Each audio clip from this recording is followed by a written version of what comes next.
intrinsèque chez tous les êtres humains.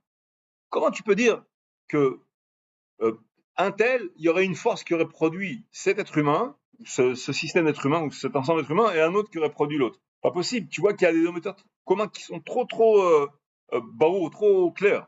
Donc c'est obligé que ce soit le même passitso, le même line, la même usine entre guillemets, d'accord? Le même producteur. Donc il y a un seul producteur. Ensuite, autre chose.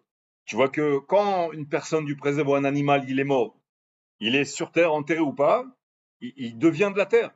Il pourrit, il devient de la terre. Et pas seulement lui, aussi les fruits, les légumes, tout ce qui tombe dans la terre, ça devient de la terre. D'accord?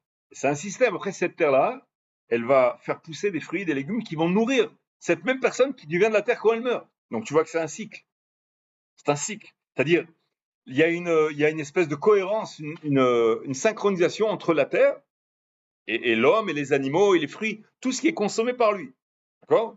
Donc ça veut dire, donc tu comprends déjà que les arbres, les fruits, les légumes, la terre, les animaux, l'atmosphère aussi, la chlorophylle, le soleil, le chlorophylle a besoin de soleil. Donc tu vois que le soleil, il a été conçu aussi de manière qu'il y a une synchronisation avec la chlorophylle, avec les plantes qui sont synchronisées avec la terre, qui sont synchronisées avec les hommes, avec trucs comme ça. Donc tu es obligé de comprendre qu'il y a un producteur unique qui a créé tout ça.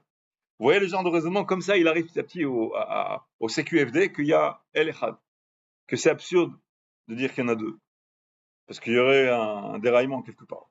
Voilà, c'est le genre de truc qu'on voit dans Rabbeinu Bachye, qui analyse moi, la Emouna à fond, très profondément.